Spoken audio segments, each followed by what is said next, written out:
우선은 이제 오늘 목차는 그래요. 동양 예술을 대하는 기본 마음이죠. 기본 마음. 동양 예술에 대한 동양 전통 또는 예술을 대할 때에 가져야 되는 어떤 기본적인 마음. 이제 이거는 곧 예술을 하는 예술가들이 가져야 되는 어떤 마인드이기도 해요. 그래서 과연 어떤 관점으로 또 어떤 이해로 이 동양 예술 또는 내가 하고 있는 이 예술을 이해를 해야 하느냐, 그 부분입니다. 그래서 두 번째 차트는 그래서 보시면 1에서 4까지 1에서 4까지는 저희가 수업을 했던 전체적 흐름이에요. 시간적 흐름이에요. 그래서 저희가 초반에는 그런 어떤 예술가가 가져야 되는 마음들, 그 다음에 그런 어떤 마음들로 접근을 해서 주요 미쳐 있었던 벽에 걸려 있었던 전통 예술가들에 대한 어떤 삶과 정신에 대한 부분을 다시 한번 요약을 해봤고요. 그리고 그런 어떤 예술가들이 그 예술을 만들면서 과연 그거를 만들 수 있었던 핵심적인 단어들로 사적 이해와 함께 그 단어들에 대한 어떤 예술 또는 예술가들의 기여했던 바, 그러니까 쉽게 설명을 하면 3번 챕터는 뭐냐면 기존에 있는 전통 예술이 존재할 수 있었던 구성 요소라고 이해를 하시면 돼요. 지금 중국이라든지 일본, 한국에 남아있는 이 예술가들 또는 예술인들이 존재할 수 있었던 구성 요소들에 대한 어떤 사적 흐름과 함께 그거에 대한 어떤 가치들, 그리고 맨 마지막은 제일 이제 중요한 건 맨 마지막에 항상 얘기를 하죠. 그래서 전통 예술의 정리 및 의미입니다. 제가 굉장히 저의 어떻게 보면 제가 이렇게 살아왔던, 그리고 이제 앞으로 살아가야 되는 저희 사실은 저의 세계관이에요. 나의 정신이에요, 저의. 그러니까 제가 이제 웬만한 거에 이제 누구나 이제 여러분들이 이렇게 지내다 보면, 그리고 생활을 보면 가끔 이제 지치고 힘들고 그다음에 또 방황, 그거를 단어를 이제 어서 오거라. 방황이라고도 얘기를 많이 합니다. 방황. 자신에 대한 어떤 질문들을 많이 던지는데요. 물론 심플하게 사는 사람도 있어요. 내순녀처럼. 하지만 그게 이제 시기 차이는 있겠지만 언젠가는 한 번은 부딪혀야 되는 어떤 삶의 과제들에서 지탱해 왔던 저희 핵심적인 단어들이에요. 핵심적인 단어들인데 이거는 고전에서 이거를 이제 다 하나씩 추출을 했습니다. 그래서 첫 번째로 보면은 이제 1번 같은 경우는 상동구이 부분이에요. 그래서 같음을 숭상을 하되, 그러면은 예를 들면은 내가 무용을 하나를 낙태라는 주제로 예를 들면은 또는 흡연이라는 주제로 어떤 예술 작품, 무용 작품을 만들 때 분명히 낙태가 새 생명을 존속시키지 못하고, 그 다음에 담배라든지 그런 어떤 나쁜 요소들에 대한 부분을 개선하자라는 요지는 다 같음이에요. 그러니까 인간이 착하게 살아야 된다, 선하게 살아야 된다, 그 다음에 깨끗함을 추구한다, 그리고 누구나 마음속에 아름다움은 갖고 있는 거예요. 그러니까 누구나 이렇게 커피숍이라든지 이런 부분에서 강을 보거나 자연을 봤을 때 아름답다라는 생각은 누구나 합니다. 그래서 이 같음이라는 부분에는 진리, 우리가 말하는 진리, 그 다음에 도덕, 그 다음에 또는 법, 또는 정의죠. 정의란 무엇인가요? 그런 어떤 좋은 어떤 뭐라고 해야 되나, 이론이라든지 생각했던 방향, 사고들에 대한 거는 같음을 숭상을 해. 예술가들도 그 예술 작품에 대한 주제에 대한 부분은 긍정적인 부분을 항상 생각을 하잖아요. 근데 중요한 거는 그때 A와 B가 생각하는 공통된 같음은 있대. 그거를 표현하는 방법에서는 항상 다름을 추구를 해라. 자기만의 스타일이, 그러면 그게 10년을 차곡차곡 쌓였을 때는 그 사람의 스타일, 그 사람의 작품으로서 기억이 남는 거죠. 그래서 요 상동구이와 같이 하는 맥락은 또 한 가지입니다. 뭐냐면 비슷한 것은 가짜다. 비슷한 것은 가짜다. 그러니까 예를 들면 형선이가 예를 들면 이거예요. 그 낙태 예를 들면은 주제를 뭐 낙태, 새 생명에 대한 새 씨앗 뭐 이런 주제로 했을 때 최은영이 한국무용파트에서 하는 거, 그다음에 형선이가 하는 거, 그다음에 뭐 예를 들면 홍실이가 이렇게 세 파트로 나눴을 때 그 애들이 생각하는 어떤 같음은 똑같지만 그 표현의 방식이 다 똑같으면은 그거는 감동이 없다는 거예요. 그건 감동이 없습니다.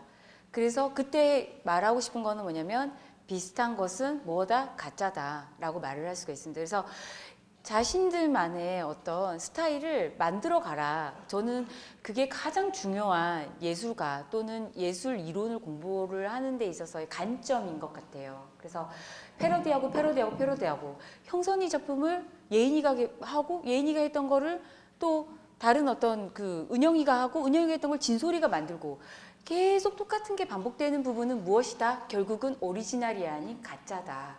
그래서 여러분들이 이 예술 작품뿐만 아니라 이론을 만드는 부분에 있어서도 결국은 여러 가지 어떤 이론을 다 방면으로 습득을 하지만 결국 한 줄기에 자신만의 목소리를 내듯이 이 예술을 만드는 사람들 또한 어떻다? 같음을 충상을 하되 항상 늘 다름을 추구를 하라. 그렇게 하려면 무슨 마음이 있어야 되냐면 방아착, 내려놓아라. 생각하는 여러분들의 어떤 작은 생각들 있잖아요. 뭐 예를 들면 뭐 집착 또는 질투, 그 다음에 경계, 그리고 뭔가를 계속 이렇게 염탐하려는 그런 어떤 작은 마음들을 어떻게 내려놔야 한다. 그렇게 되고 가장 큰 목적지, 가장 큰 목표는 뭐냐면 옳은 마음이 옳은 결과를 낳아준다. 그래서 저 같은 경우는 이 3번에 대한 CEE를 가장 제 인생의 목표로 둡니다. 목표로 두고 그 부분에 대한 그 부분에 대한 방법적인 부분에서는 방아착 2번, 4번. 그러니까 내려놓고 구방심, 달아난 마음을 갖고 오는 거야. 달아난 마음은 어떤 마음이냐면 my way. 내가 어느 길로 가야 하는지에 대한 방법적인 부분입니다. 그래서 오늘 수업만 좀 잘 들어도 아마 기말고사는 좀 편해지실 거예요. 그래서 제가 제 입장에서는 최고적인 부분은 CEE, 옳은 마음이 옳은 결과를 내준다. 결국 부지런한 사람을 따라잡을 수가 없고 어떤 정도를 걸어가는 사람들은 비록 느림보처럼 늦게 가지만 꾸준하게 갈 수 있는 최고점으로 갈 수 있는 어떤 방법 중에 하나입니다. 그래서 3번이 목표라면은 그 방법적인 부분에는 2번, 4번. 저 같은 경우에 그래서 집착이라든지 그다음에 뭐 그 다른 사람과 비교하는 어떤 부분들에 대한 것들, 그다음에 빨리 가야 되겠다라는 어떤 조바심, 그런 것들을 내려놓고 진정한 내 마음이 무엇인지를 내 마음 안으로 갖고 오는 겁니다. 그래서 여러분들한테도 이 겨울에 지금 오늘 이 예술에 갖고 있는 이 기본 마음이 조금 적용될 수 있는 좀 시간들을 보내셨으면 좋겠어요. 그래서 달아난 마음을 잡아라, 구방심. 그리고 나서 그 마음을 그러면 선생님 그럼 언제까지 해야 해요? 라고 얘기를 하죠. 1년 하고 덮냐? 그건 아니야. 10년. 10년 유성. 그래서 보통 프로페셔널하다고 얘기를 하는 거는 10년 이상. 그러면 내가 안무가로서 어떤 최고의 예술가로서 아무래도 저는 표현하고 살아야 될 것 같습니다 라고 한다면 다 내려놓고 정말 자기가 예술가로서 안무가로서 갖고 갈 수 있는 테크닉을 연마해라. 부지런한 천재만이 남을 수 있습니다. 그래서 10년 동안을 한 길을 가게 되면은 남을 다스릴 수가 있습니다. 그래서 10년 유성을 하면 어떻게 된다? 결국은 그 결과물이 그가 만든 예술은 상동구이, 뭔가 같으면 추구를 하는데 뭔가는 다른 거야. 청경자 하백이 이 여성에 대한 어떤 아픔들, 이별에 대한 슬픔들, 그리고 자기가 삶에 대한 어떤 슬픔들을 똑같은 방식과 똑같은 색채로 그걸 표현을 했다고 하면 청경자 하백은 사실 오늘날까지 남을 수 있는 예술가가 아니었을 거예요. 같음을 숭상을 했지만 자신들만의 스타일이 10년 또는 20년, 30년 만에 구축이 됐기 때문에 청경자 하백의 어떤 스타일이 구축이 된 거예요. 자, 그래서 여기서는 이제 제가 봤을 때는 이제 연구자로 가는 입장보다는 예술가로 가는 입장이 분명히 많을 겁니다. 그렇다면은 여러분들은 CEE 그 어떤 똑같은 상황이지만 그걸 좀 다르게 해석할 수 있는 방법들, 그 방법들을 계속 10년 동안 자기의 스타일을 만든다면은 10년 전에 여러분들이 만든 A라는 작품이 차곡차곡 성숙을 해서 10년 뒤에는 그 사람만의 스타일이 구축이 될 수 있다라는 거예요. 근데 보통은 이제 우리 학생들이 이제 좌절을 겪는 케이스가 뭐냐면 자기가 재능이 없다라고 생각을 해서 미리 이렇게 접는 케이스. 10년도 안 돼, 열심히 해보지도 않았는데 접는 케이스가 있습니다. 그래서 어느 정도는 10년 정도는 쭉 해서 갖고 간다면 뒤에 그 남을 다스릴 수 있는 사람이 될 수 있을 거라고 생각을 합니다. 자, 그런 어떤 이제 샘플이에요. 주요 예술가들의 삶과 정신을 보면은 그 세상의 모든 것은 내 붓끝에서 태어난다라고 해서 그 채북의 얘기를 했습니다. 그래서 여기서 그 채북에서 제가 가장 여러분들한테 전달해주고 싶었던 부분이 뭐냐면 사실 그 채북의 어떤 사진도 지금 간송미술관에 많이 전시가 돼 있죠. 그래서 그 산수화라든지 그런 부분을 본다면 물론 같은 동시대에 살았던 예술가들에 비해서 조명은 조금 덜 됐지만 고전은 이 부분이 참 중요한 것 같아요. 고전은 시 공간을 초월한 영원한 예술이다 이 말이에요. 그래서 이 말을 조금 더 쉽게 표현을 한다면 누구나 희노애락은 갖고 있어요. 이 인간이 갖고 있는 그 희노애락 있잖아요. 기쁨, 슬픔, 노여움 이런 어떤 반가움 그런 희노애락은 갖고 있는데 그게 상층적으로 빨리 표현되는 사람이 있고 정말 밑바닥에 있는 사람이 있어요. 제가 봤을 때는 누구나는 갖고 있지만 그 표현의 정도가 사실은 강도가 다르단 말이에요. 다른데 정말 그 희노애락에 대한 부분을 인간이 갖고 있는 본연의 감정을 건드리는 사람이 그거를 건드릴 줄 아는 사람이 전 예술가 같아요. 그러니까 이제 저희가 도서관이라든지 박물관 또는 미술관 같은 어떤 전시품들을 봤을 때 나는 한 번도 느껴보지 못했던 그러나 그것은 기본적으로 우리 인간이 갖고 있었던 인간 본연의 감정이었는데 그걸 건드리는 거예요. 그게 희가 될 수 있고 노가 될 수 있고 애가 될 수 있고 락이 될 수가 있는 거예요. 그게 희노애락이죠. 근데 보통 이제 대중의 어떤 예술들은 어떤 밑바닥의 어떤 감정들보다는 지금 순간의 어떤 락에 대한 어떤 부분이 많긴 하지만 그것 또한 우리는 존중해 줘야 합니다. 왜냐하면 그게 예술의 현대사기 때문에 오늘날에 그걸 예술이라고 칭할 수 있기 때문입니다. 그래서 그렇지만 고전이라는 어떤 개념은 시 공간을 초월한 영혼의 예술이라는 거죠. 그렇다면 이렇게 해석을 할 수 있죠. 제가 지금 들었던 또는 10년 전에 들었던 이문세라든지 신승훈이라든지 뭐 이승환의 어떤 그런 노래들이 토이의 여전히 아름다운지 뭐 이런 노래들이 10년이 지난 뒤에도 사랑을 받고 그 다음 10년 뒤에 받았을 때 그 노래가 그날 그때도 번성을 하고 사회에 노출된다면 그것 또한 무엇이 될 수 있다? 뭐라고 은영아? 그것 또한 뭐가 될 수 있다? 그렇죠. 고전이 될 수가 있어요. 제가 이제 그거는 제일 마지막에 해주고 싶었던 말입니다. 그래서 그러니까 이제 지금 그래서 제가 말씀드리고 싶은 거는 뭐냐면 대중 예술이 아니다라고 말할 수가 없다는 거예요. 그거는 후대에 평가될 수 있기 때문에. 하지만 뭐 10년, 40년 동안 불러줬던 노래 그리고 그것이 세기가 지난 다음에도 그 이승환이라든지 이적이라든지 그 숱한 어떤 아티스트들이 그분들을 그래서 아티스트라고 얘기를 하잖아요. 그 예술가들이 그 노래가 그때까지도 라이브 살아있다면 그것 또한 고전이라고 우리가 칭할 수 있다는 거죠.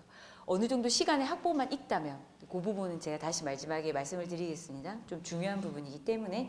자, 두 번째는 이제 춤이 끝나니 온 자석이 이제 텅 빈 것 같이 고요를 했다라고 해서 이제 운심이에 대한 부분인데 사실 첫 번째 채북은 이 미술관은 뭐냐면 너무 몰두를 했어요. 너무 집착을 했어요. 그러다가 결국 자기 눈을 찌르는 어떤 상황까지, 그 극한 상황까지를 갔는데, 운심의 어떤 부분은 이건 무용을 하는 사람이기 때문에 제가 분량을 조금 더 많이 확보는 했지만, 같은 동시대 인물이에요. 동시대 인물인데 건무로서 일대기를 갖다가 자주우지를 했죠. 요 운심에서 이 분이 그 구루문자의 심자, 그리고 본명은 연하라고 말씀을 드렸어요. 김연하. 그것도 좀 재미난 이제 우연의 일치인데, 여기서 이제 운심이가 당대 최고의 어떤 건무, 단지 무용을 하는 사람 그 하나만으로 이슈화가 되었을까? 그 부분에 대해서 여러분들은 조금 깊이 생각을 해봐야 되는데, 그렇다면 운심이의 매력이 무엇인가요? 결국은 굉장히 그 이제 춤추는 어떤 장면들, 그리고 춤을 췄던 사실적 기록이 제일 많아요. 깜짝 놀랄 겁니다. 그래서 그때 본의 아니게 제가 그 원문을 다 보여드렸는데, 그거 공부하지 마세요. 그거 막 계속 그거 한다고 해서 안 돼. 왜냐면 저는 그런 문제는 내지 않습니다. 그래서 박제가의 그 건무기라든지를 보시면 아주 디테일하게 돼 있어요. 어떻게 일어나고, 어떻게 손끝을 움직이고, 칼을 어떻게 돌리고, 손목을 어떻게 돌리고. 저는 이제 그 원문이랑 그 해석, 그 한글본을 다 볼 때, 이 운심이 어떤 그 건무가 당대 최고의 강남 스타일이 될 수 있었던 이유 중에 하나는 반전이야. 반전. 그렇다면은 예술에 있어서의 반전은 고전의 어떤 또 하나의 구성 요소가 될 수 있다라는 거예요. 그러니까 춤을 추는 부분에 있어서 이제 춤을 이렇게 보면 아주 밋밋한 부분이 있고 늘 격정만 있는 부분들이 있어요. 아주 막 격정적인 거야. 막 굉장히. 그러니까는 감정의 기복이 없이, 그걸 뭐라고 얘기합니까? 기승전결이에요. 기승전결. 물론 포스트 모더니즘이라든지 모더니즘 이후의 어떤 작품들은, 그러니까 뭐 미니멀이라고 얘기하나요? 그걸 뭐라고 얘기를 하죠? 그 계속 똑같은 작은 동작을 반복하는 어떤 그런 부분들도 있지만, 그 작은 반복이 결국은 강조로 간다라는 어떤 신미감도 있지만 그거는 굉장히 극소수예요. 그러니까 그 말은 무슨 말이냐면은, 예술에서 감동을 주는 거는 제가 봤을 때는 선택, 그 어떤 필수적인 부분들이 아니라 사람마다 다르다는 거예요. 사람마다 다르다는 거예요. 근데 이거를 확률적으로 본다면 계속 단순한 동작을 반복해서 느끼는 감동이 조금 더 적다는 얘기입니다. 모든 사람이 생각하는 그 폭넓은 공감대는 보통은 기승전결이 있는 춤들이에요. 예를 들면 강약 조절이 있거나, 뭔가 이야기를, 스토리를 전개를 한다라든지, 그 전개를 하는 데 있어서 정확한 기승전결의 어떤 그 그 감정을 재구성할 수 있는 어떤 히스토리가 있는데, 그것의 대표적인 것이 저는 이 건무였던 것 같아요. 그래서 첫 번째로는 이 검객들, 남자들이 검을 갖고 노는 어떤 그런 부분에서 알고 봤더니 얼굴이 하얗고 붉은 립스틱을 바른 어떤 조그마한 예쁘장한 여성의 어떤 부분들이 군복을 입었던 거죠. 그래서 군인복을 입고, 그리고 검이라는 어떤 날카롭고 그리고 무력적인 어떤 부분들에 있어서 그걸 춤으로 표현을 했는데, 그 강약 조절에 있어서 그게 최고였다라는 거예요. 갑자기 정지된 듯 하지만 움직이고, 그 다음에 앉아있는 듯 하지만 서 있고, 찌르는 듯 하지만 찌르지 않고, 안 찌르는 듯 하지만 찔렀고, 동의에 있던 어떤 여성이 갑자기 서로 가고, 그런 맞물리는 어떤 부분에서 반전의 드라마였다. 그래서 예술을 만들 때 있어서 감정의 어떤 그 높낮이를 선사할 수 있는 부분은 이러한 어떤 기승전결이 있는 어떤 반전이 예술을 만들 때에는, 작품 여러분들이 만들 때 그런 어떤 드라마틱한 부분이 있어야 되지 않을까. 그래서 건무, 운심이가 동양 예술의 가장 절대적인 어떤 역할을 할 수 있었던 건무의 예술성은 실질적으로 반전이었다. 그리고 이제 이 건무에 대한 부분을 기록을 찾아가 보면 실질적으로 동과 서부, 서양은 잘 모르겠어요. 일단은 중국과 일본 같은 경우에도 검을 들고 춤을 추는 장면들은 다 나옵니다. 그만큼 검과 북은 인간이 갖고 있었던 가장 중요했던 필수적인 어떤 소도구였습니다. 예술에 있어서. 자, 그리고 또 한 가지는 뭐냐면 그런 어떤 남성적인 어떤 표현들 하지만 여성성을 갖고 있었고 그 여성인 듯 하지만 남성적인 어떤 강인함을 보여줘야 됐던 그 반전의 드라마에 있어서 그거를 춤을 추었던 주체자인 무용가는 어떠한 기질을 갖고 있었냐면은 굉장히 호방한 협객의 풍모를 갖고 있다라는 거예요. 그래서 나 정도 되는 사람은 웬만한 데서 죽는 것이 아니라 엄청난 자연의 어떤 기운을 받고 있는 곳에 낭떠러지에서 떨어져야지만 그 명성이 걸맞지 않나라고 할 정도로 굉장히 호방한 기운을 갖고 있었다라고 합니다. 그래서 조금 여러분들이 좀 작은 것에 집착하고 작은 것에 머물지 말고 이런 어떤 호방함을 배워야 되지 않을까. 저는 좀 그 부분을 말씀드리고 싶어요. 자, 그 다음 시인 이단전. 여기서는 이제 기억나시겠지만 이 사람은 굉장히 그 소작 그 농민 중에서도 제일 아래의 사람이었어요. 그게 신분의 어떤 계급, 오늘날에 분명히 그 신분의 계급이 있죠. 그런 어떤 본인이 기구한 운명을 타고났지만 그리고 천빈이었지만 본인 스스로가 그거를 인정을 하고 실천적 노력을 했어요. 눈물겨운 얘기입니다. 사실은 그게 쉽지가 않아요. 그러니까 이 사람은 왜소하고 그 다음에 그 뭐라고 해야 되나 아주 남루한 옷을 입고 그 다음에 뭐 외모도 외모도 이제 보잘것이 없었지만 하물며 자기의 태생까지도 굉장히 어떻다?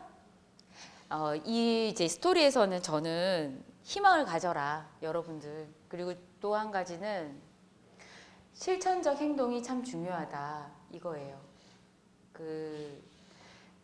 우리가 이제 예술가들은 무엇을 많이 해야 되냐면 상상을 많이 하는 건 맞아요. 상상을 많이 해서 뭔가 창의적인 부분들에 대한 거를 엮어가는 게 맞는데 상상과 창의의 차이는 상상은 상상에서 머문다는 거예요. 쉽게 말씀을 드리면 창의는 그거를 실천적 행동으로서 보여준다는 거예요. 근데 이단전은 그 예술가들이 또는 이제 이건 다음 주에 제가 얘기를 하겠지만 이렇게 보면 그 사람의 어떤 습관들, 그다음에 어떤 생활의 방식들, 사고로 인해서 사실 어느 정도는 그 삶이 좀 정해지는 것 같아요. 그러니까 부지런한 사람은 어떻게 살고 또 부자인 사람들은 어떻게 살았기 때문에 어떻게 가고 이제 그런 부분들이 있는데 사실 성공한 사람들 케이스는 상상을 한 게 아니라 창의적인 결과물을 낸 사람들이야.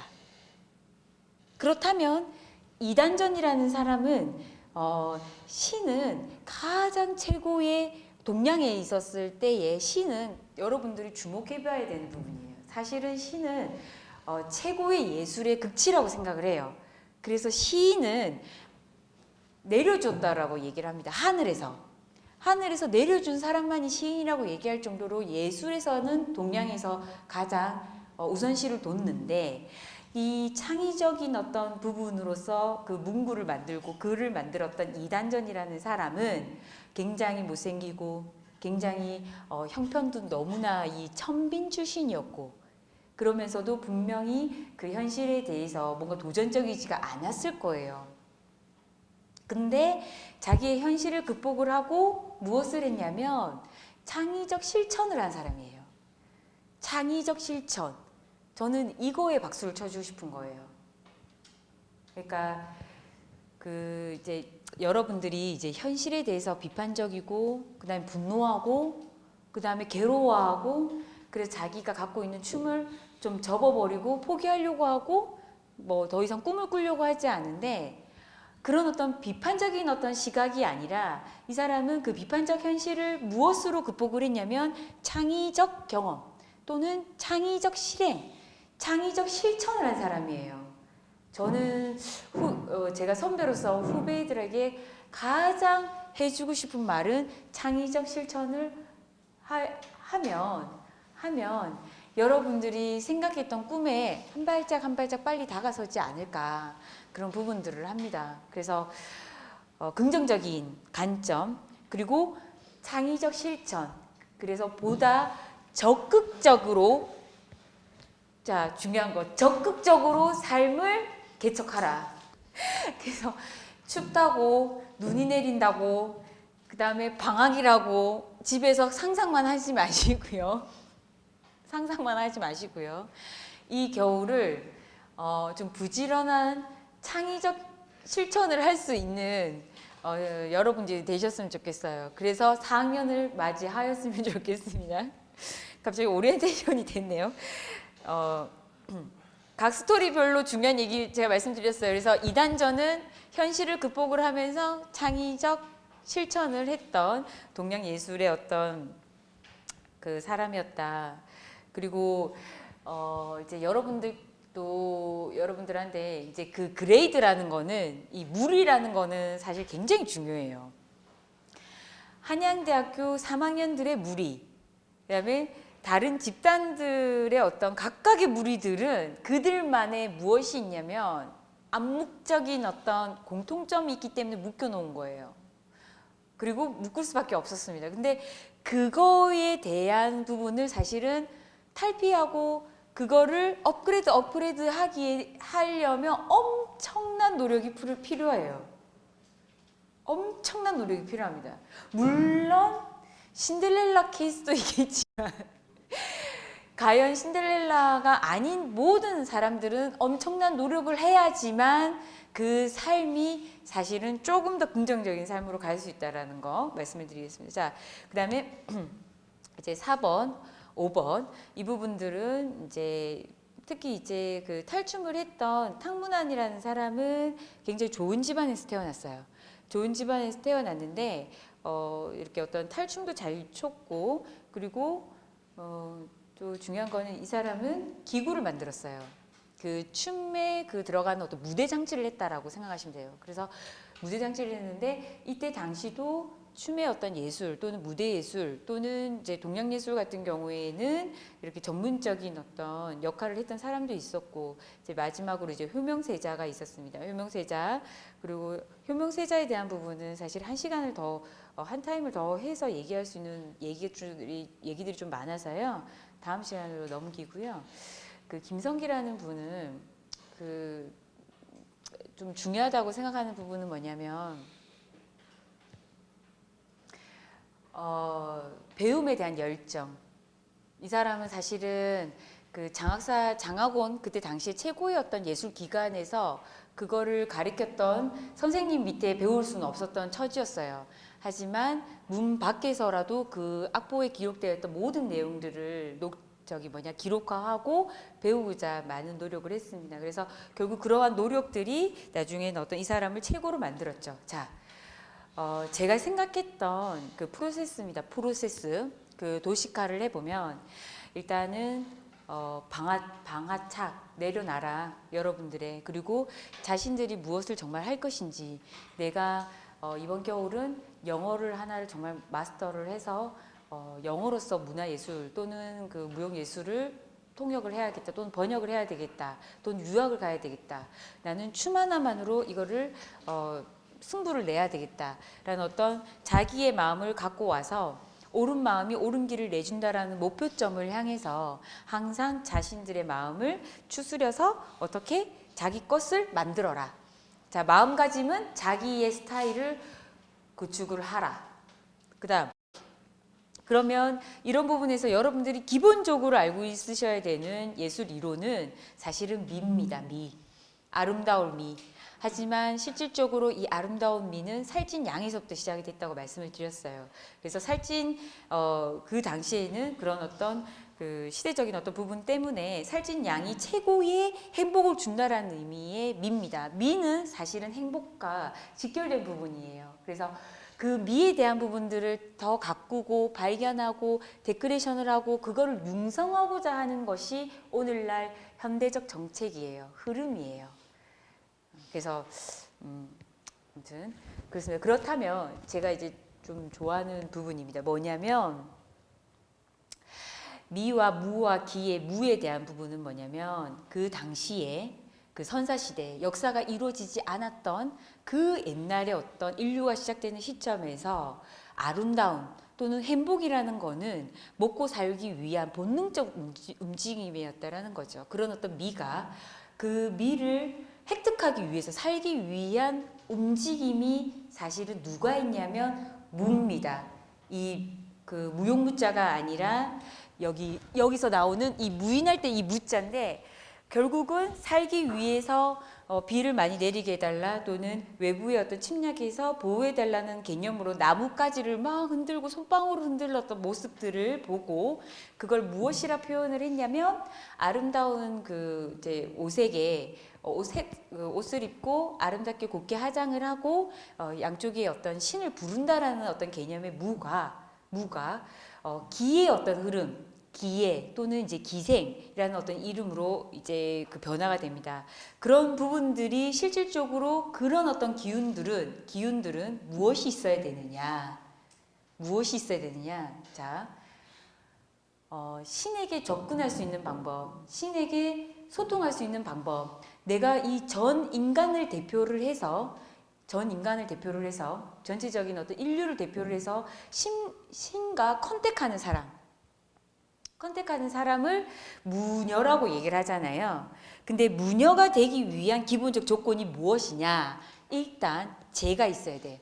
테크닉. 그 다음에 또 하나는 정. 그 감정을 갖다 호소할 수 있는 정. 또는 그거를 표현할 수 있는 감각. 그걸 색이라죠. 색감 할 때 그 색자입니다. 그래서 그 부분 이제 예라는 부분은 기본적인 도덕적인 어떤 지식적인 부분입니다. 그래서 여러분들이 신에게 컨택할 수 있는 어떤 그 막강한 에너지를 갖고 있다라는 것은 뭐냐면 오늘날의 무용가랑 동일하다고 봅니다. 옷에게 화려한 의상을 입고 아름다운 얼굴을 한 사람이 춤을 추고 노래를 부르는 어떤 행위들 그리고 그것이 신에게 소통할 수 있는 부분의 어떤 영향력을 가진 사람은 사실은 무용가예요. 무용가. 그래서 제가 무용을 하는 이유 또는 무용학을 계속 하고자 하는 어떤 당위성이기도 합니다.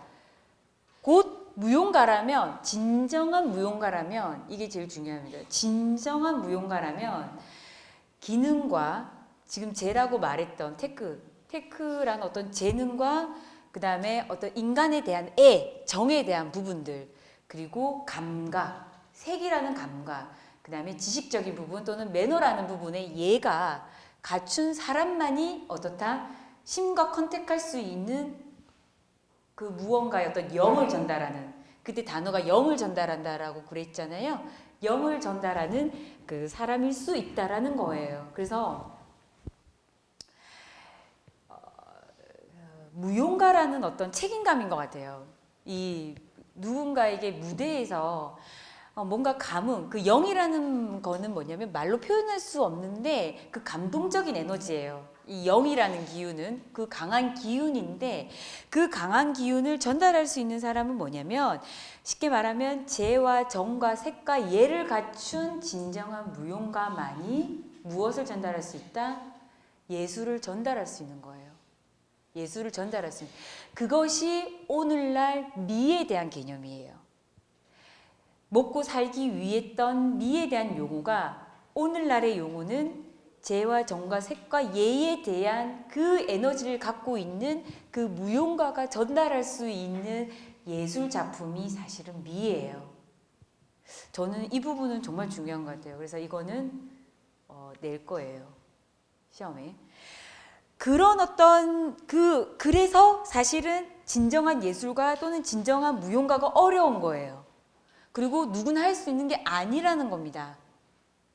그래서 뭐 진정한 무용가는 무엇이냐 낼 수 있겠죠. 진정한 예술가는 무엇이냐 뭐 이렇게 그랬던 사람들의 나열이 누구였냐면 채북, 운심, 뭐 이단전 또는 뭐 이렇게 얘기를 했고 그런 사람들을 다 그 삶에 대한 어떤 히스토리를 보니 이것은 무엇으로 간결화할 수 있느냐, 이론화할 수 있느냐, 세 가지였어요. 저는 뭐냐면 고음론. 고음론이라는 거는 뭐냐면 표현하고자 하는 욕구예요. 표현하지 않으면 절대로 살아남을 수 없는 사람들의 얘기였어요. 제가 이제 그래요. 그러니까 사람들마다 자신의 길이 조금 저는 나뉘어져 있는 것 같아요. 그러니까 모든 애들이 진정한 예술가가 될 수는 없어요. 그리고 자기는 그게 행복이라고 생각하지 않아. 무슨 말인지 아시죠? 그냥 편안하게 그냥 하루하루를 행복하게 살아도 돼요. 충분히. 그것도 정말 좋은 그런 삶인데, 이런 어떤 예술가들은 뭐냐면 청경자 하백도 마찬가지였던 것 같아요. 계속 표현해야 되는 거야. 자기는 표현하지 않으면 안 돼. 근데 그 표현을 예를 들면 주부들은 이제 싱크대에서 그걸 표현할 수가 있고, 예를 들면 베란다에서도 표현할 수가 있고, 그 타일에다가 표현을 담아서 표현할 수가 있고, 하물며 침대 커버에도 그걸 담을 수가 있단 말이에요. 그렇게 해서 만족하는 사람은 그런 삶이 맞아요. 근데 자기는 자신만의 스타일로 뭔가를 결정체를 만들어야 되겠다라고 하는 사람들은 어떻다? 표현해야 한다. 표현하지 않으면 절대로 안 되는 사람들이 있어요. 우리 학생들한테도 그런 사람들이 있어. 근데 전반적으로 무용학과 학생들은 표현하기 위해서 살고 있는 사람들 같아요. 그 표현이 안 될 때 굉장히 이 예술하는 학생들은 좌절합니다. 그리고 그 표현이 늦다라고 생각을 할 때 굉장히 조바심을 느껴요.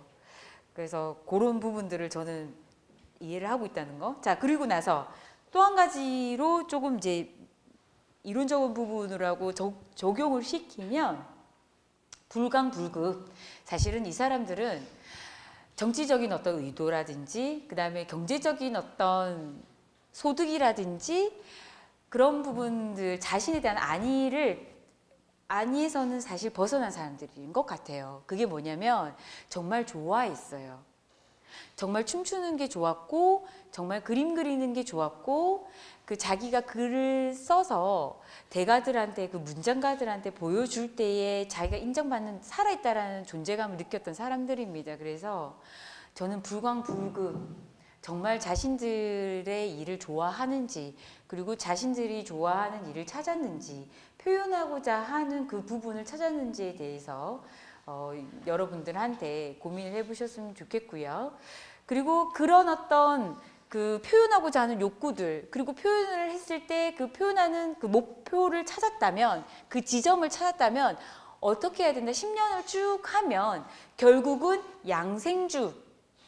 이 말은 뭐냐면 백정, 그러니까는 이제 소를 잡는 일을 했던 사람이 그 살과 겉에 있는 꺼죽이라고 그러잖아요.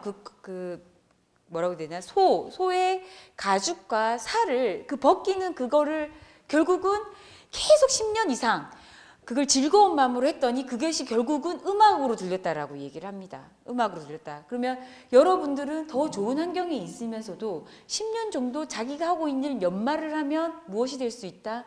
누구나 사람들이 인정하는 미를 전달하는 사람이 될 수 있다라는 거예요. 이 프로세스의 가장 핵심은 뭐냐면 여러분들은 표현하고자 하는 욕구가 굉장히 높은 사람들이에요. 높은 사람들이라면은 표현하고자 하는 지점을 정했냐라는 거야. 그거를 교육에 적용시킬 것인지, 학문에 적용시킬 것인지, 그거를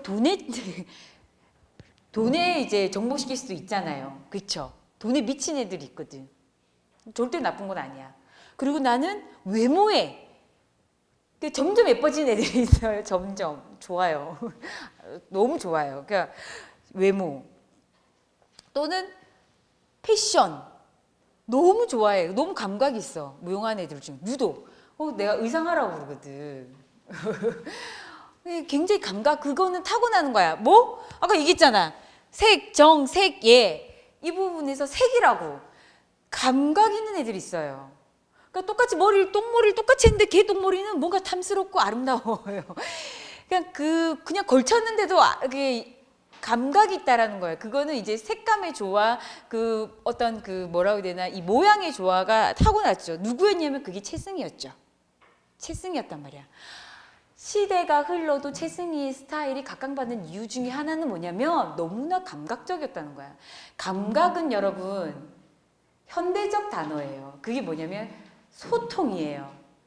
감각이라는 거는 뭐냐면 시대가 흘러도 그 현대 동시대에 살고 있는 사람들 또한 그 감각, 그게 좋았다라는 거거든요. 그게 한 번도 촌스럽지 않고 소통될 수 있었던, 굉장히 감각이라는 거는 굉장히 시간적 개념이기도 하지만 현대적 의미입니다, 사실은. 그래서 이런 어떤 표현하고자 하는 여러분들이 표현하고자 하는 지점을 찾았는지, 그러면 그걸 찾았다면 어떤 거를 바라보고 가야 되냐, 양생주를 생각하고 10년 동안 10년 정도는 프로페셔널하게 접근을 해야지만 남을 다스릴 수 있다.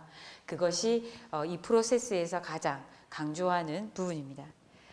자, 그리고 나서 이런 어떤 예술가들 또는 이제 예술 작품들이, 이 동양의 어떤 예술가 또는 이 예술 작품들이 과연 존속할 수 있었던 또는 아직까지 유지될 수 있었던 존립의 어떤 이유가 무엇이냐, 그 이유, 그거를 그러니까는 쉽게 말씀을 드리면 예술가 또는 그 예술 작품이 구성 요소예요. 구성 요소. 지금 우리가 말했던 예술가들 또는 예술에 대한 어떤 작품들이 그거를 구성을 하고 있었던 가장 핵심적인 용어를 추려보니 5가지로 정리가 될 수가 있었습니다. 첫 번째는 풍류, 두 번째는 벽사, 세 번째는 곡선, 네 번째는 무기, 5번째는 교방이에요. 자, 풍류입니다. 풍류의 어떤 사적 이해를 보시면 첫 번째, 이 신라라는 어떤 통일신라의 어떤 개념에서는 하랑이 있었고, 하랑에서 가장 중요했던 3가지 요소가 뭐냐면 몸에 대한 수련이었어요. 이 하랑, 그 젊은 남자들의 어떤 집단이었죠. 똑똑하고. 그리고 그런 어떤 몸의 수련에 의해서 예술적인 어떤 경험들을 계속 교육 과정에서 그거를 접목을 시켰습니다. 그래서 노래와 춤. 근데 이걸 어디서 했느냐? 이 하랑의 어떤 교육이 어디서 이루어졌냐라고 하면 명산, 대천, 아주 유명한 산과 큰 물에서 했다라는 거예요. 그래서 사람들이 사실은 풍류라고 얘기를 한다면 가장 옆에 있는 단어가 자연이란 말이야. 자연 속에서 그 뭔가 이렇게 그 즐기는 어떤 여유로운 감정들이라고 얘기를 하는데, 그거를 거슬러 올라가 보니 이것이 실질적으로는 교육적인 인재를 양성하기 위한 하나의 단어였다라는 거예요. 그래서 틀에 박혀 있는 공간에 있었던 것이 아니라 명산대천이라는 큰 산과 큰 강줄기가 흐르는 곳에서 이러한 어떤 하랑의 어떤 교육이 이루어졌고, 그거를 통해서 고려로 내려오면서 노래와 춤의 어떤 역할로만 이게 풍류가 전달이 됐습니다. 왜? 사람들은 현재에 있는 그 상황만을 이해를 하기 때문에. 그리고 조선에 와서는 결국 이제 자연 친화적인 거, 그리고 그 자연에서 시를 읊고 그림을 그리는 어떤 모습들, 그리고 즐거운 대화를 나누는 이 청남의 어떤 즐기는 모습들로 갔고, 조선 후기 때부터 그런 어떤 산수화라든지 예술 작품들이 곳곳에서 나타났죠. 그래서 이 풍류의 정신은 동양 예술에서는 가장 중요해요.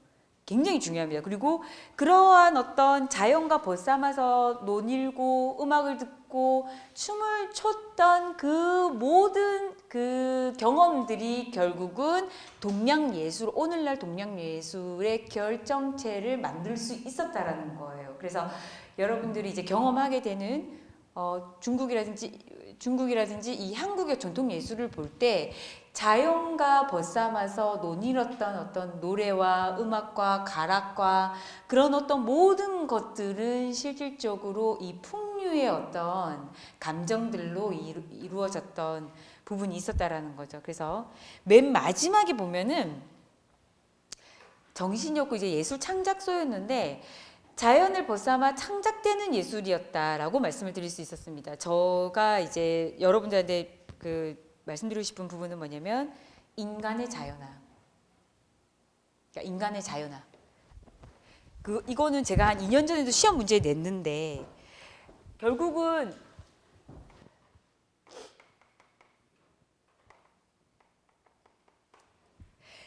그 동양과 서양의 관점이 사실은 조금 달라요. 다른데 이게 이테쿠의 미의 역정에서 그 첫 번째 챕터에서 나왔던 이제 초반에 나왔던 챕터 중인데 읽어도 모르겠는 거야. 너무 어려워. 뭐라고 얘기를 했냐면 그게 이제 영문이었는데요.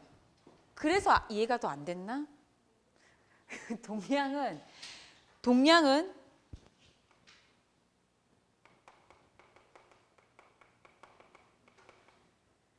인간의 자연화, 그러니까 초기에, 그 다음에 이게 어떤 그 인류사의 시작이라고 본다면 선사로 가서 쭉 내려오잖아요. 그게 지금 오늘날까지 이제 현대면 뭐 여기 중간에 이제 중세가 있겠죠. 그리고 여기 이제 근대가 있겠죠. 이렇게 보면은 서양은 자연의 인간화라는 거야. 그러면 보통 이제 인터뷰를 무용하시는 이제 언론가들 이제 얘기를 해보면 서양의 춤은 뭔가 뭐 하늘에 도전하고 그다음에 인간의 어떤 한계를 극복하는 거라고 종종 인터뷰를 하시는 분들이 있는데 그게 틀린 말이 아니에요. 왜냐하면 예를 들면은 좀 더 가볍기 위해서 가벼운 요정이라는 느낌의 그 낭만 발레 이름이 그 무용수 발레리나 생각이 안 나는데 가벼운 요정이 되고자 한 거야. 이제 이 사람의 이 발레 주제가 낭만 발레 시작을 알리는. 근데 그 이전에도 뭐가 있냐면 토슈즈라는 게 있어요. 토슈즈라는 거는 굉장히 뭐라고 해야 되냐면 이거는 누가 보아도 말이 안 되지.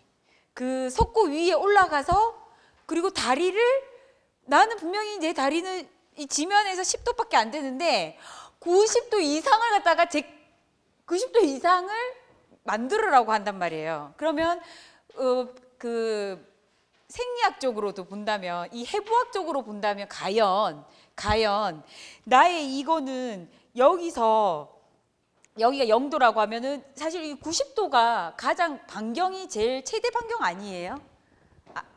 아니야, 너희 도대요? 여러분들 360도인가? 그러면 이 뒤에 이게 뭐라고 하나 아라베스크인가요? 아라베스크를 할 때 물론 나는 허리살이 있어서 더 이상 안 올라가겠지만 이게 뭔가 이거를 왠지 여기에다가 붙여야 될 것 같은 게 있어. 이해되셨어요? 그리고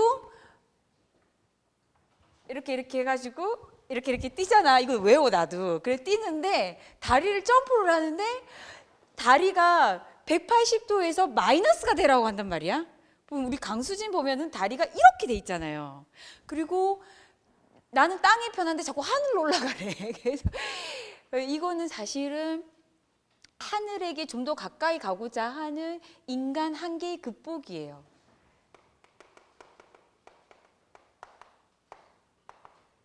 이게 사실은 서양 관점이야. 서양적인 관점이에요.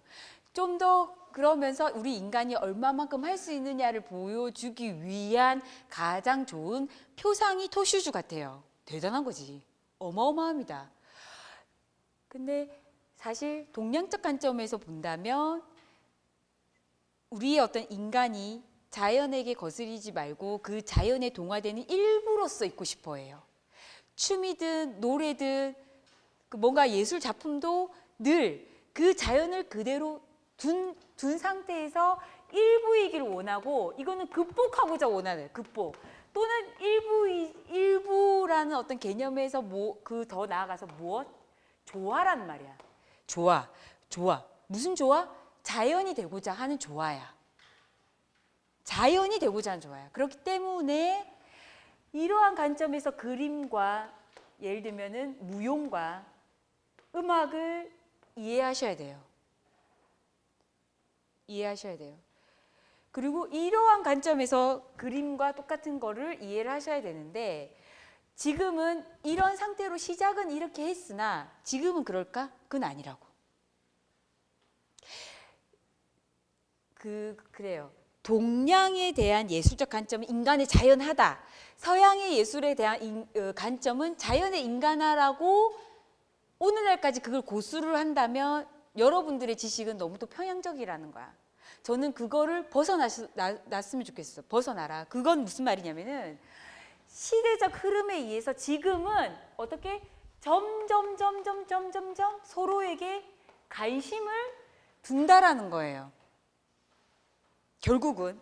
그래서 저는 결국은 또 하나의 예술적인 어떤 관점이 나오지 않을까라는 생각입니다. 결국은 세계화, 글로벌화, 창의적인 부분이겠지만 점점점 서양은 그러니까 서양도 이렇게 자연을 갖다가 뭐 건설적인 부분을 본다면 뭐 터널을 뚫고 그 다 어디서 나왔어요? 근대적인 어떤 지식이잖아요. 터널을 뚫고 그 다음에 댐을 만들고 도로를 만드는 어떤 부분들은 뭐냐면 결국은 그 자연을 우리 인간에게 맞추기 위한 노력이었어요. 근데 우리나라 같은 경우에는 동양적인 관점은 산 아래에 초가집을 짓고 그 자연을 그대로 흘러가는 걸 그대로 옆에 뭐 돌담을 만든다든지 그거를 갖다가 알파적인 부분으로 했다면 사실은 서양의 어떤 관점은 직선의 어떤 역할로 계속했다라는 거예요. 예를 들면은 산이 이렇게 있는데 이렇게 한 달 정도 걸려야 되는 이 산을 어떻게 하냐? 터널을 해서 뚫는다는 거지. 그거는 굉장히 서양적인 어떤 직선적인 관점이에요. 그러면 이것이 오늘날에 그대로 우리가 유지를 하고 있느냐? 그건 아니라는 거야. 그랬다면 우리는 아직도 무엇이다? 조선시대의 환경에 머물러 수밖에 없었을 거예요. 뭔가 이것이 맞물려 있으면서 어머 동양의 관점은 어머 서양이 저런 합리적인 거, 그 다음에 굉장히 발전적인 거, 고도화된 거 또는 편리한 거 그런 어떤 부분들을 수용을 하게 됐고 서양의 관점에서는 아 저렇게 어떤 그 여유 그 다음에 어떤 뭐라고 얘기해야 되나 그 오리엔탈리즘이라고는 얘기는 했지만 실질적으로 그 사람들이 갖고 있는 정신세계 그 인간에 대한 감성들 또는 자연에 대한 어떤 부분들을 보면서 이게 이렇게 맞물리면서 서로가 서로에 대한 관심이 굉장히 많아지는 케이스가 된 거죠. 그리고 앞으로는 이것이 좀 어느 정도 절충이 돼서 또 하나의 어떤 예술을 바라보는 관점이 나오지 않을까. 그래서 중요합니다. 그래서 인간의 자연화 이때는 이 조선의 어떤 동양 오늘날 동양 전통 예술에 대한 어떤 관점은 자 동양 예술과 동양 전통 예술과의 차이가 뭐야?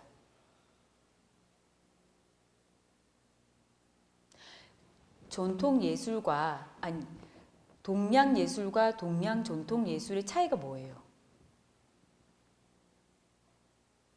원론적으로 갑시다.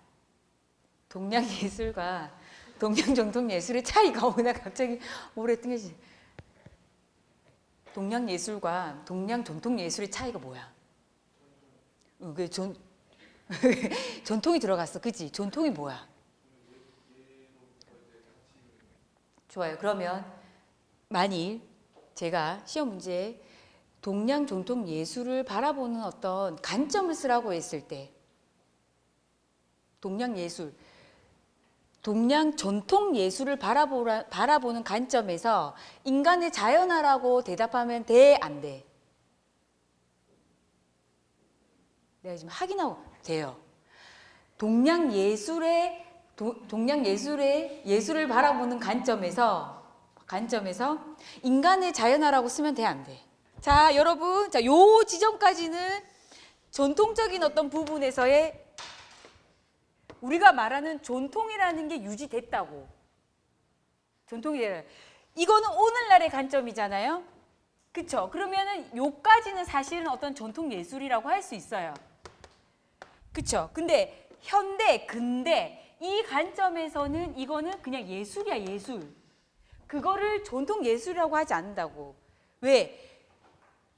전통이라는 부분은 여러 가지 의미가 있지만 여러 가지의 요소가 필요하지만 실질적으로 시기에 대한 부분이 있다고. 시기, 역사성이 있다고. 역사성, 쉽게 말하면. 그래서 지금 풍류라는 어떤 개념에 자연을 벗어나 창작되는 예술, 전통 예술이라고 했을 때는 인간의 자연화로 바라보는 관점이 맞는데 오늘날 남아있다는 표현보다 오늘날 실행되고 만들어지는 동양에서의 예술은 무조건적인 인간의 자연화로 바라보면 안 된다고요. 벽사, 이건 사실 중국의 이 상스러운 기운을 없애는 동물에서부터 나왔는데, 그 설물의자에 보면 이제 미와 무에도 그런 부분들이 있어요. 시 어떤 그 흐름은. 근데 이게 좀 더 명확해지고 이게 예술적인 어떤 부분으로 간 거는 신라학의 가무백희, 고려의 산대작극, 조선의 날에 잡힙니다. 그래서 이런 부분들이 가장 대표적인 어떤 벽사의 춤으로는 처용무가 있는데, 자, 요 두 번째 줄을 잠깐 보세요. 그 신라에 이런 이제 그 단어를 많이 접해보지는 않았겠지만, 탈춤이라든지 그다음에 그 사자춤, 중국의 사자춤, 탈춤, 그다음에 오늘날의 어떤 봉산자춤, 막 여러 가지 어떤 그런 부분에 자기가 관심이 많아서 자료를 막 찾아보면은 어떤 것은 가무백희, 어떤 것은 산대작극, 또 어떤 것은 나래잡피라고 돼 있어요. 너무 어려워요. 나래라는 거는 그 뭔가 행위를 해서 나쁜 기운을 없앤다라는 개념인데, 보호하기 위해서 또는 뭔가를 기원하기 위해서 악의, 그러니까 나쁜 기운들을 방어하는 것이 사실은 벽사예요. 벽사고, 그 벽사의 행위들을 춤과 음악과 또는 뭐라고 해야 되나, 가면을 쓰고 했던 총체적인 어떤 부분들의 행위들을 신라에 와서는 그런 모습들을 가무백희라고 했어요. 가무백희, 노래와 무용.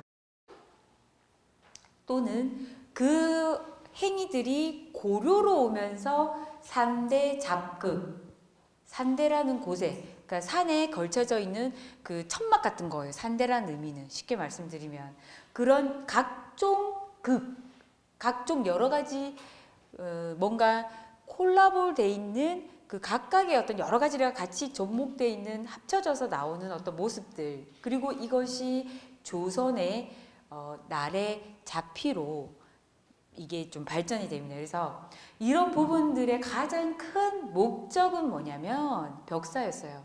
나쁜 기운을 몰아내는. 그리고 가장 대표적인 춤을 꼽는다면은 그건 처용무다.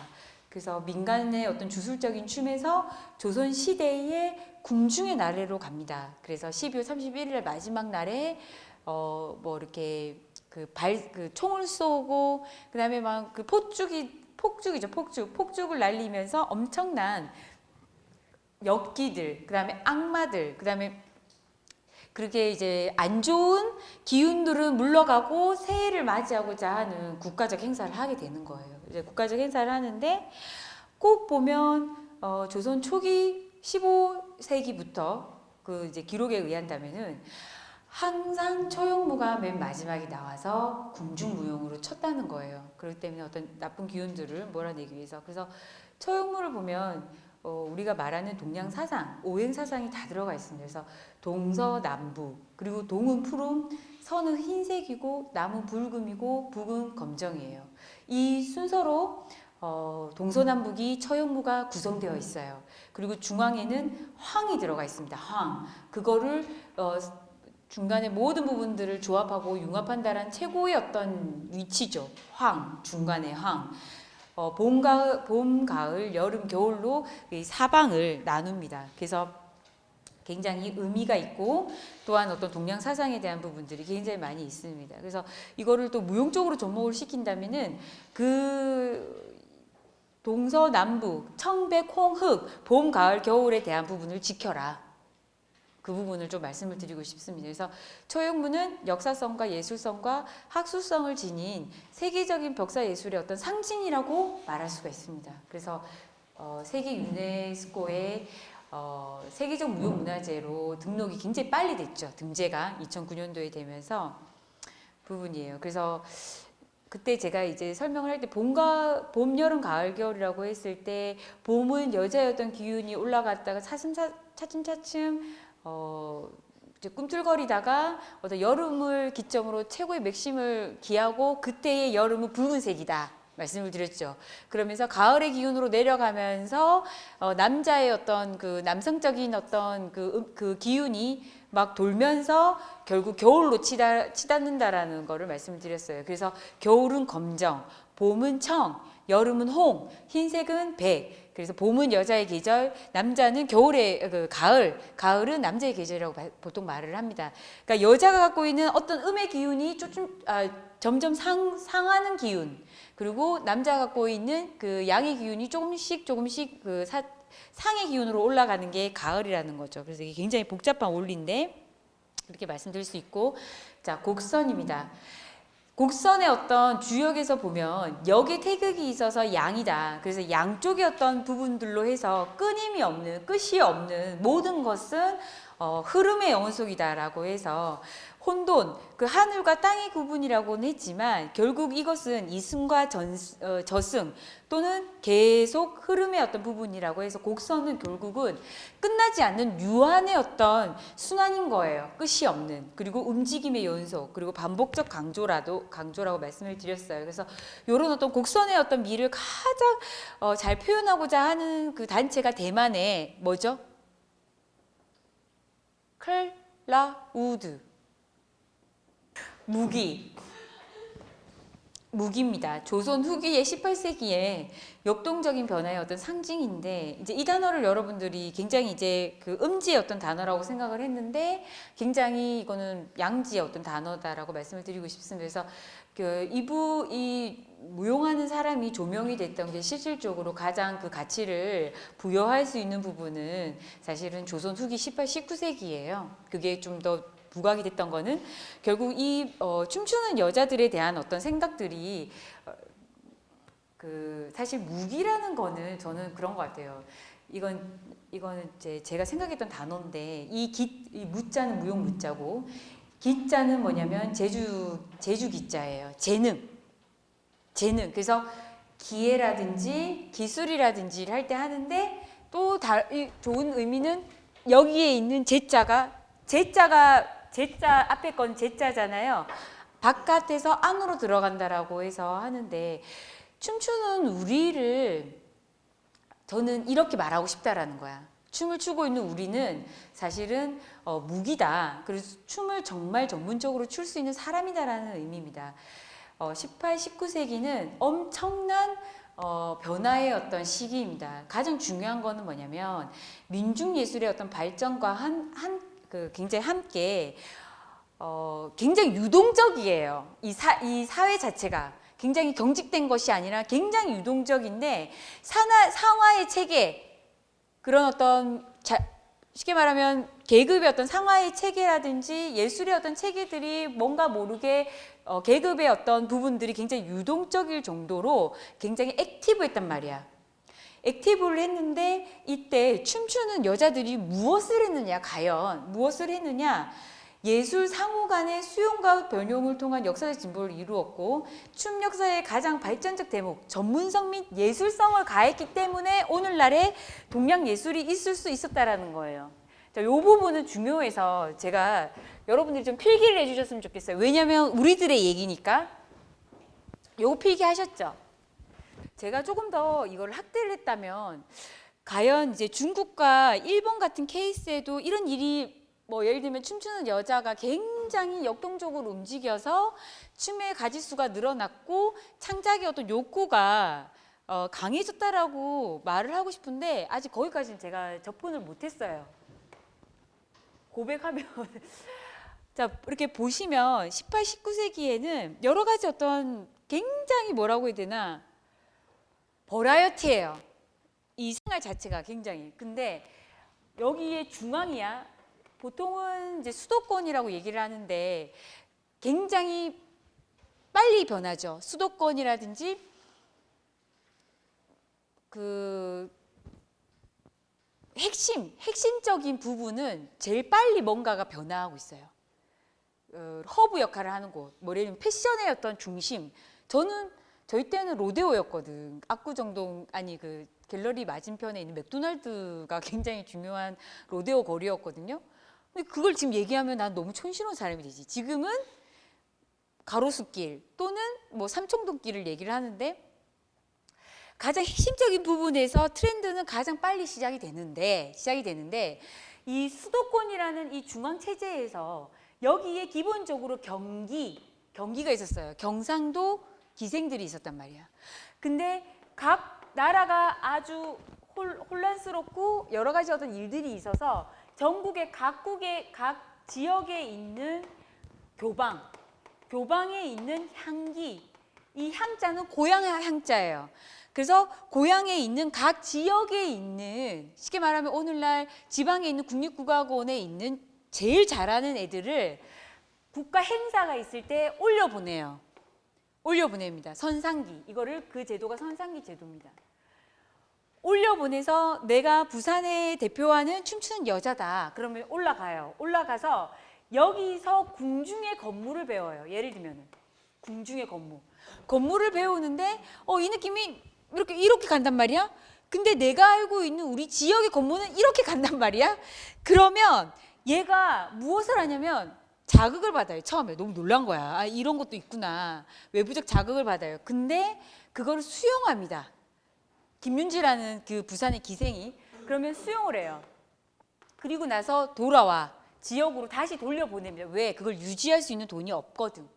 그리고 더 이상 이거를 묶여 놓으니까 굉장히 좀 뭐라고 해야 되나, 감기죠. 결국 이 향기와 감기는 간에서 관리하는 공무원이에요. 공무원. 그러니까 사유화하고자 하는 양반들이 너무 많은 거예요. 그러니까 개인적 욕심으로 인해서 독차지하려는. 그래서 다 내보내요. 바깥으로. 다시 돌려보내요. 고향으로. 그래서 돌아왔더니 내가 너무 놀란 거야. 아, 진짜 야, 요즘에 중앙의 트렌드는 그냥 건무가 우리는 이런 건 줄 알았더니 이렇게 하더라. 예를 들면 접목시키는 거야. 그러면서 변형이 생겨요. 그렇게 되면은 결국은 한 개의 예술이 몇 개가 돼요? 2, 3, 4, 5, 6, 7. 왜? 교방은 가리키는 교자에 동네 방자라고 얘기했죠. 각각의 방들, 각각의 동네에 있었던 교육기관, 예술기관이었는데 그거를 전문적으로 가리키는, 예술만 가리키는 곳이었는데 어머, 김윤지가 서울 갔다 오더니 이걸 배워왔어. 이러면서 건무가 계속 되는 거야. 그렇게 되면서 예를 들면 이 5번의 건무, 5번의 건무가 결국은 지역성 플러스 지역성에서 맞물리면서 뭐가 생겨났냐면 동네 건물로 오늘날의 동네 고무가 돼요. 그리고 여기 밑에 지방으로 오면서 오늘날에 이게 승전무가 됩니다. 승전무. 그리고 여기에는 뭐 예를 들면 진주 건무가 나오겠죠. 뭐야? 도대체 춤추는 여자가 무슨 짓을 한 거야? 엄청난 일을 한 거지. 창조는 없어요. 창작은 있어요. 왜? 내가 김윤지라는 부산에 있던 그 향기가 올라갔더니 여기는 1급 애들만 있거든. 또 급이 나뉘어져 있어요. 중앙에서 정말 대단한 여자들이 한 거야. 그냥 좋아 보였겠지. 왜? 더 좋은 나은 문화라고 생각을 하니까.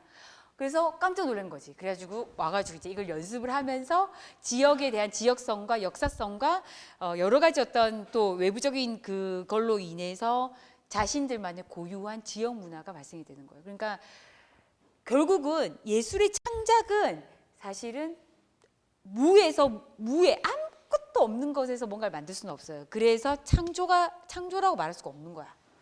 결국은 창작만 있는 거야. 그래서 예술 창작은 어떤 수용과 그리고 변용과 그리고 그거를 자기화해서 결국은 이건 자기화를 했다라는 거죠. 그래서 이거가 이 말이에요. 결국은 예술 상호 간의 수용과 변용을 통한 무용사의 역사적 진보를 했기 때문에 이 춤추는 이 주체자, 사실 춤이라는 가장 큰 맥락은 뭐예요? 춤의 가장 중요한 게 뭐예요? 예술성인데 가장 그걸 누가 해? 사람이야. 이 주체자인 사람이 한다고. 그래서 몸이 굉장히 중요해요. 몸에서 몸으로 전달시킬 수 있는 거는 뭐냐면 일반인이 할 수 없어요. 절대로 할 수 없어요. 예를 들면은 내가 미술을 하는데 가르치는데 이 터치법을 계속 가르쳐요. 학생들한테. 웬만하면 할걸. 음표 작성 같은 거 계속 가르쳐요. 피아노 악보대로 칠걸요. 도레미파솔라시도 미레도또 솔파미레미파 미레도. 그럼 내가 가면 여러분도 미레도 솔파미레미파 미레도 친단 말이야. 근데 무용은 중요한 거는 악보를 봐도 전달이 안 돼. 그리고 어떤 그리는 어떤 테크닉을 가르쳐 줘도 안 돼. 도구로 결국은 몸에서 몸으로 전해져야 되는 부분인데 그 주체자가 인간이었단 말이야. 인간. 그 인간을 우리는 너무나도 조명하지 못했다라는 게 포인트예요. 하지만 동양 예술에 있어서는 그 춤을 췄던 사람에 대한 부분이 굉장히 주목이 돼야 된다란다. 그래서 춤 역사 발전에서는 정말 중요한 대목이고 여러분들도 앞으로 중국 같은 경우에도 창기가 있어요. 그리고 일본 같은 경우에도 있고 그러면 그런 그 사람들이 만들었던 지금 오늘날의 동양 전통 예술에서 특히 무형 예술 형이 없는 사람과 사람에 의해서 전달됐던 이 무용의 요소 무용 작품들 무형에서 가장 주목해봐야 되는 사람은 그 사람은 사실은 춤추는 여자였다라는 거야. 정말 대단한 거예요. 사람에서 사람으로 전달할 수 있는 이 무용을 춤을 전달했던 사람에 대한 부분이 무기였다. 그래서 이런 춤추는 여자들이 있었기 때문에 수용과 변용으로 인한 양적 증가, 질적 제고라는 거야. 분명히 서울에서의 어떤 중앙 그 선진 문화를 내가 배워가지고 이렇게 했을 때 부산의 김윤지라는 사람은 굉장히 많은 연습을 했을 거야. 그리고 나서 자기화를 하기 위해서 분명히 같이 공동 작업을 많이 했을 거예요. 분명히. 그러면 이거는 역사적 진보라고 할 수가 있다. 분명히 말씀드리고 싶은 거는 뭐냐면 예술 상호간이라고 말씀드렸어요. 그러니까 예술 대 예술가 만났을 때는 그 무언가에 자극이 있다라는 거예요. 그 자극을 긍정적으로 받아들일 때 그걸 수용하게 되고 그 부분을 변형시키게 되면은 그 변형을 자기화를 하기 위한 그 연습을 거듭하면 분명한 그 지역성을 갖고 있는 스타일 또는 개인으로 본다면 그 개인의 스타일이 추출이 될 수 있다. 그러면 그거는 곧 역사적 진보라고 할 수가 있는 거예요. 그러면 내가 이제 마사그레암 또는 이사도라 덩컨 그리고 오늘날의 어떤 유명한 어떤 현대의 안무가들을 보면 정말 본인이 좋아하는 부분이 있을 거라고. 나는 저 동작을 굉장히 이제 그 각인됐던 동작들이 있으면 그 동작에 대해서 수용을 하되 그거를 그 동작을 그대로 하면 무엇이다? 비슷한 것. 비슷한 것은 결국은 가짜다. 되죠? 그 동작, 각인됐던 동작을 자기화로 수용을 하고 그거를 변형을 시키면 자기께 된다라는 거예요. 자기 스타일이. 그래서 역사 동양 예술에 있어서 본다면 이 수용과 변형에 대한 부분은 중요한 거예요. 중요한 거예요. 수용만 해서 이렇게 낼 수 있겠지. 수용만 해서 그거를 발현시키는 거. 수용했던 부분들을 받아들였던 걸 그대로 표현하는 거는 뭐냐면 사실은 무용수야. 수용했던 거를 그대로 한다라는 거는 무용수이고 그거를 자기 작품이라고 할 수 없는 거예요. 수용을 해서 그거를 변형을 하고 변형을 해서 발전시키는 사람만이 무엇이다? 무용가라는 거야. 수용을 해서 그걸 마치 자기 것처럼 하는 것처럼 그건 안 좋은 거죠. 수용을 한 거를 어디서 수용을 했고 그걸 발전시킬 수 있는 사람만이 진정한 무용가지 수용했던 걸 그대로 반영했다고 그 사람이 무용가는 아니다라는 거예요. 그러면 그런 무기들을 양성했던 곳이 어디냐면은 교방입니다. 교방은 중국에서 들어온 단어예요. 고려 이후부터 조선 시대 말까지 이 단어를 간장을 했고요. 쉽게 이제 현대적으로 해석을 하면 이거를 지방에 있는 국립국악원이라고 생각하시면 돼요. 그런 교방들이 조선 시대 말까지 이 가무를 간장을 했습니다. 그래서 조선 초기에는 뭐 장학원이라든지 그 정도에 있는 교방사라고도 얘기를 했고요. 이 결절의 시대에서는 이런 어떤 교방을 해체시켰습니다. 일본에서. 이때 이제 정치가 이제 그 일본의 어떤 정치가 뭐라고 해야 되냐면 이제 문화를 말살시키는 정책이었잖아요. 민족 말살 정책. 그러다 보니까 기존적으로 갖고 와 있던 이 전통의 어떤 홍과 정신이 담겨져 있는 기존의 전통 문화 자체를 다 없애려고 했었죠. 그래서 교방을 해체를 했습니다. 근데 그 교방을 해체를 하다 보니까 각각의 개인들이 무용으로 먹고 살아야 되고 무용을 정말 좋아했던 사람들이 조합을 이루어요. 조합을 이루면서 각각에서 다시 또 활동을 하다 보니까 다시 일본 정부에서 건번을 만듭니다. 공식적인 건번을 만들고 그래서 교방은 무작에서 오타에 미안해. 무작에서 무작이라고 얘기했어요. 그러니까 없을 무작. 그러니까 아무것도 없는 부분에서 사실 자신들만의 이제 창작을 만들었던 예술 창작소라고 여러분들은 이해를 해야 하고, 교방은 역사적 단어예요. 교방은 조선 후기까지는 교방이라고 얘기를 했어요. 하지만 근대로 왔을 때는 건번이라는 단어로 써야 된다는 거. 용어에 대한 사적 이해가 그래서 중요한 겁니다. 그리고 건번은 결국 전통과 근대의 가교적 예술의 상징을 계속 발현했던 곳입니다. 그래서 근대 예술의 저는 진보적 장소라고 말씀을 드릴 수가 있습니다. 그래서 두 개는 이제 결국 교방과 건번은 오늘날 동양 예술의 어떤 역사적 장소로 인식을 해야 한다는 겁니다. 자, 마지막. 그러니까 제가 이걸 왜 물어봤냐면 우리는 그거를 그 오늘날 현존하는 모습 그대로만 이해를 하는데 사실 거슬러 이렇게 올라가 보면은 그 뿌리는 하나다. 춤이든 예술이든 춤의 뿌리는 하나인데 사실 시대의 어떤 흐름과 환경적 발달에 의해서 이런 춤들이 전문화되고 독립화되었어요. 독립화되었고 그 하나하나를 우리는 무대화시키고 그 하나하나를 작품화를 시켰기 때문에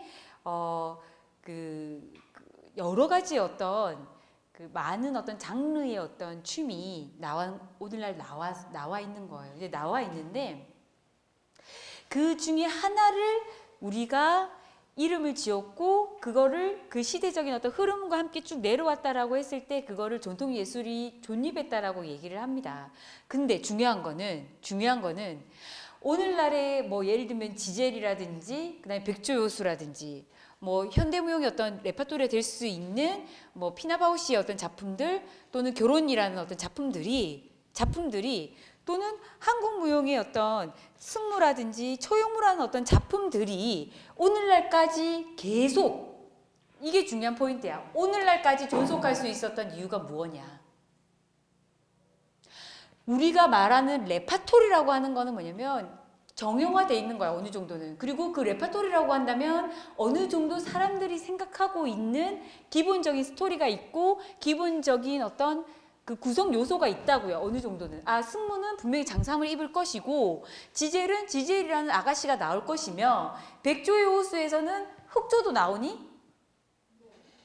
백조도 나오고 흑조도 나오고 예를 들면은 피나바우시에서는 연극적인 요소 분명히 나올 거라는 누구나 모르는 어떤 암묵적인 어떤 그 예술 작품의 구성과 틀이 있다라는 거예요. 자, 있는데 그게 오늘날까지 유지될 수 있었던 거, 그리고 오늘날까지 노출될 수 있었던, 사람들에 의해서 전달될 수 있었던 이유가 무엇이냐야. 이게 곧 오늘날 전통 예술이 존재할 수 있었던 이유가 되는 거야. 어쩌면 이제 제가 말했던 이 세 가지, 사실 세 가지. 시대적 흐름과 환경적 발달에 의해서 우리가 이제 오늘날 보는 전통 예술을 어떻게 이해하느냐에 대한 부분인데, 오늘날 전통 예술은 이거는 승정무였고 이거는 북이었고, 예를 들면 이거는 무고였고 이거는 부채춤이었고 이거는 지젤이었고 백조요수였다라고 말을 할 수가 없고요. 이거는 피나바 이런 어떤 부분들은 명명된 부분에 대한 부분이고 실제로 이걸 어떻게 저희가 바라봐야 되냐면 사실은 예술의 추면과 뿌리는 하나였는데 이것이 시대의 흐름과 발전에 의해서 엄청난 독립화가 되고 전문화가 됐어요. 그리고 그 독립화되고 전문화가 됐기 때문에 개체가 됐기 때문에 그 예술품에게 이름을 붙여준 거예요. 승정문은 그냥 원래 북치고 이렇게 두드리는 어떤 북에다가 두드리는 어떤 행위였는데 그런 부분에 대해서 승정무라는 이름을 붙여줬기 때문에 걔가 예술 작품으로서 그 이후로 존립하는데 그렇다면 시간의 흐름만으로 모든 것을 예술 작품이라고 말할 수 있느냐? 말할 수 있어요? 말할 수 없다고. 전대에서 우리 예를 들면 200년 된 숟가락 전주 한옥집에서 쓴 전시 가문의 전시의 아들이 썼던 그 사람이 썼던 숟가락이 오늘날 고가품의 전통 예술이라고 할 수 있느냐? 그건 아니라는 거야. 제일 중요한 거는 뭐냐면 시대적 흐름만으로 모든 것을 전통 예술이라고 하는 거는 착시와도 같아. 착시와도 같아. 이것도 생존 같아요. 결국은 그때 당시 17, 18세기 또는 16세기에 우리가 말하는 전통 문화라는 그 시대에 100개가 있었으면 그 100개가 오늘날까지 시대의 흐름만으로 100개가 존속하느냐? 그건 아니라는 거야. 존속을 할 수 있었던 그 이유는 한 가지 뭐냐면 전승될 만한 가치가 있었다라는 거예요. 전승될 만한. 강약 조절이 있었고 너무나 아름다웠고 또는 순수했기 때문에 그거를 전승받고자 하는 사람들이 많았고 그거를 전승하는 사람이 굉장히 당당했고 그리고 굉장히 그 자신들조차도 이 전승에 대한 어떤 강요하지 않아도 그 전승의 될 만한 가치가 있었기 때문에 왔다. 어떻게 보면 생존의 법칙인 거예요. 전승될 만한 가치가 왔다. 그리고 또 한 가지. 아까 동양 예술과 동양 전통 예술은 다르다고 말씀을 드렸어요. 그거는 뭐냐면 무엇을 확보했느냐? 시간이라는 역사성을 확보했다라는 거예요. 우리가 말하고 있는 전통이라는 거는 실질적으로 근대 이전의 문화예요. 근대 이전에 역사적 흐름이 있었다. 또 한 가지 그런 어떤 전승의 가치가 있었고 그런 어떤 역사적 흐름을 그때마다 기록한 근거가 있었다라는 거예요. 그런 어떤 부분들로 인해서 오늘날의 동양의 전통 예술이 남아있는 거예요. 오늘날의 동양 예술을 무용적 요소는 우리가 배우고자 하는 부분입니다. 그래서 모든 거를 오래된 거를 다 전통 예술이라고 하는 거는 욕심이자 착시다. 그래서 맨 마지막에 말씀드리면 미래 우리들의 어떤 고전을 남길 그 예술가들을 우리는 이제 기대를 해본다는 거예요. 여러분들이 지금 현대라는 개념은 동시대적인 컨템퍼리라고 얘기를 하지만 이러한 부분들이 근대의 문물이 들어오듯이 또 다른 명칭으로서의 어떤 사조와 예술 사조와 시대가 도래할 거예요. 그러면 오늘날 여러분들이 했던 거는 정승된 가치가 있고 어느 정도 100년 이상의 역사성을 확보를 하고 그거를 모든 사람들이 기록을 어느 정도는 해놨다면 여러분들이 곧 고전을 만들 수가 있다는 거예요. 그래서 미래에 우리들의 고전들을 남길 그 예술가를 기대를 해봅니다. 자, 질문. 자, 없으면 이것으로 끝내고 다음 주는 질문을 받는 시간으로 라운드 테이블을 하겠습니다. 자, 이상 감사합니다. 다음 주에 뵙겠습니다.